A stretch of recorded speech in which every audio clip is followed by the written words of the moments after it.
Italy's Prime Minister is a puzzle. He sees himself as Moses, but acts like Machiavelli. He worships democracy, yet sucks its blood. He's a mass of contradictions. He is a genius because he understands what normal people want. Mr. Berlusconi has such a big self-esteem that he thinks that he can avoid any kind of regulations. He can promise it and not deliver it. He's a king, not a prime minister. When you have one man who directly controls still the three major commercial channels, then we're in deep water in terms of the relationship in a democracy between media and politics. Noi vogliamo rendere spaziosa e sicura per il nostro popolo, per la maggioranza degli italiani, la strada della libertà. Viva l'Italia, viva la libertà! A tycoon, a business titan who became Prime Minister. Silvio Berlusconi charms and bends the rules. Yet his is the face of today's Italian politics.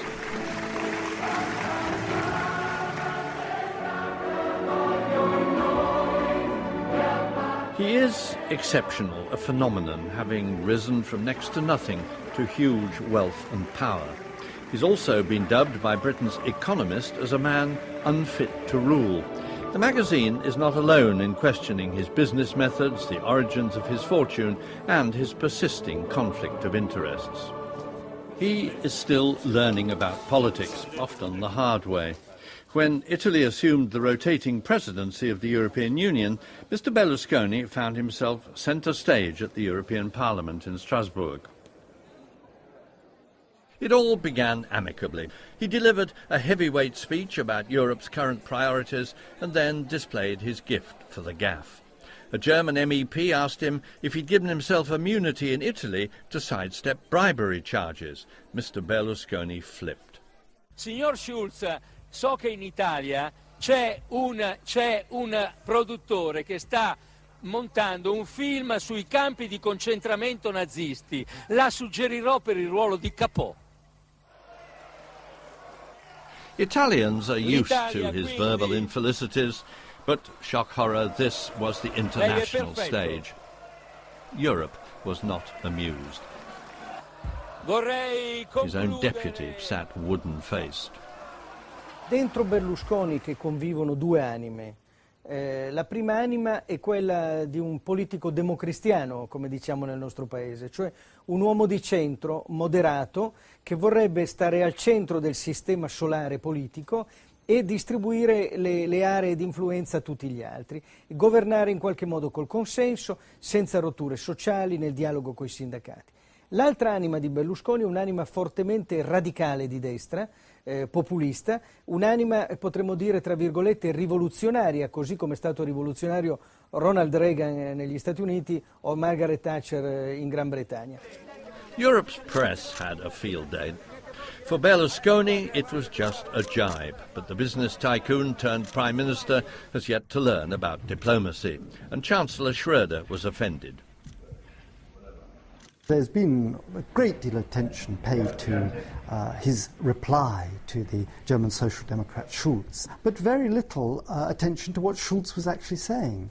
And Schulz was actually making a very important point about enlarged European powers, in particular enlarged judicial powers, so that you could get a European warrant of arrest for anybody in Europe. This is the last thing that Silvio Berlusconi wants. So who is he, this maverick statesman? Berlusconi comes from Milan, the powerhouse of northern Italy, and the country's business capital, a city of finance, fashion and media, dynamic and creative. Milan is about image and entrepreneurs. No surprise at all that this city gave birth to Silvio Berlusconi. The character of Milan is to be confident. This is, in a certain sense, a New York mentality. And also don't forget, even in politics, in Milan everything started. Every important thing in our 100 years of political life. Don't forget also fascism was born here. This is not a good example. But the center-left was born here. All the important change in politics were started in Milan. Berlusconi was born in 1936 in the age of Mussolini, the son of a bank clerk who rose to management. It was in his teenage years that Silvio began to blossom. The boy had a talent for music, and he formed a band with a school friend, Fedele Confalonieri. What's more, like this singer, he was good-looking, loved the microphone, and clearly enjoyed the limelight. He was a sort of crooner.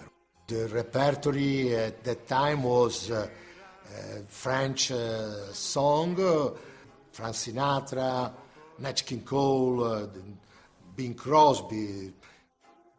At that time there wasn't television. You had to have fun with the parties, and also it was a way to know some girls, to have a starting point a little advanced. It was also very charming, also with girls. Silvio was always a charmer.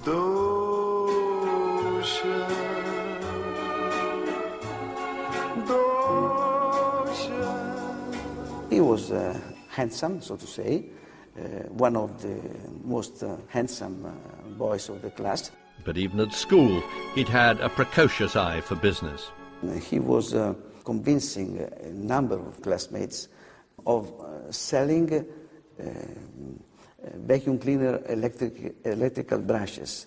This is an indication of his capability of organizing teams and leading the teams as well. And making money. And making money, yes. After getting a first-class degree at Milan University, Berlusconi went into the world of property. This is where he made his first real money. He was soon on the way to becoming a millionaire, and his old school friend became a lifelong business partner. When he was 30, more or less 30, he projected and of course he earned a lot of money. Milano Due, Milan 2, was a whole upmarket garden city. But, critics now ask, where had Berlusconi found £10 million to finance the project in the first place? In the 1990s, there were to be serious legal investigations into his holding company, Fininvest. When he sold Milano Due, his earning his profit was 35 billion lire, 30 years ago. So when I read something about mafia that financed the beginning of television, it's only ridiculous, but it's also worrying you. You could be, let me say a vulgar thing, pissed off about that, because this is something shameful. Because it's shameful, because it's really not true. Mr. Berlusconi now turned to television. He'd already set up an internal cable TV system in Milano Due. Public broadcasting was still the prerogative of state TV RAI. But when Italian rules changed to allow local broadcasting, Berlusconi found a loophole. He bought up local stations around Italy, plying them with video cassettes of programs, which they then screened at roughly the same time. It was indistinguishable from a national network. It was all the brilliant footwork of an entrepreneur with friends in high places.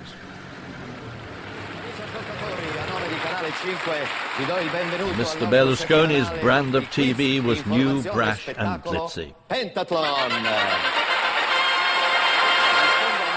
The state-owned television at that time was very grey.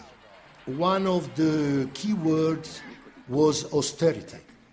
So the great idea was to be more American. The American way of life, the American style of life, the American dream is to be rich, to consume, to be happy. This was the great novelty. It quickly became a bit of a Wild West environment. There were hundreds of independent private local stations, and it was anything goes. Soft porn became part of the package on late-night shows. But Berlusconi decided that real money was to be made with family entertainment. Enough of this, he said. His girls were to keep their clothes on. He was ready now to challenge Rai, the state broadcaster.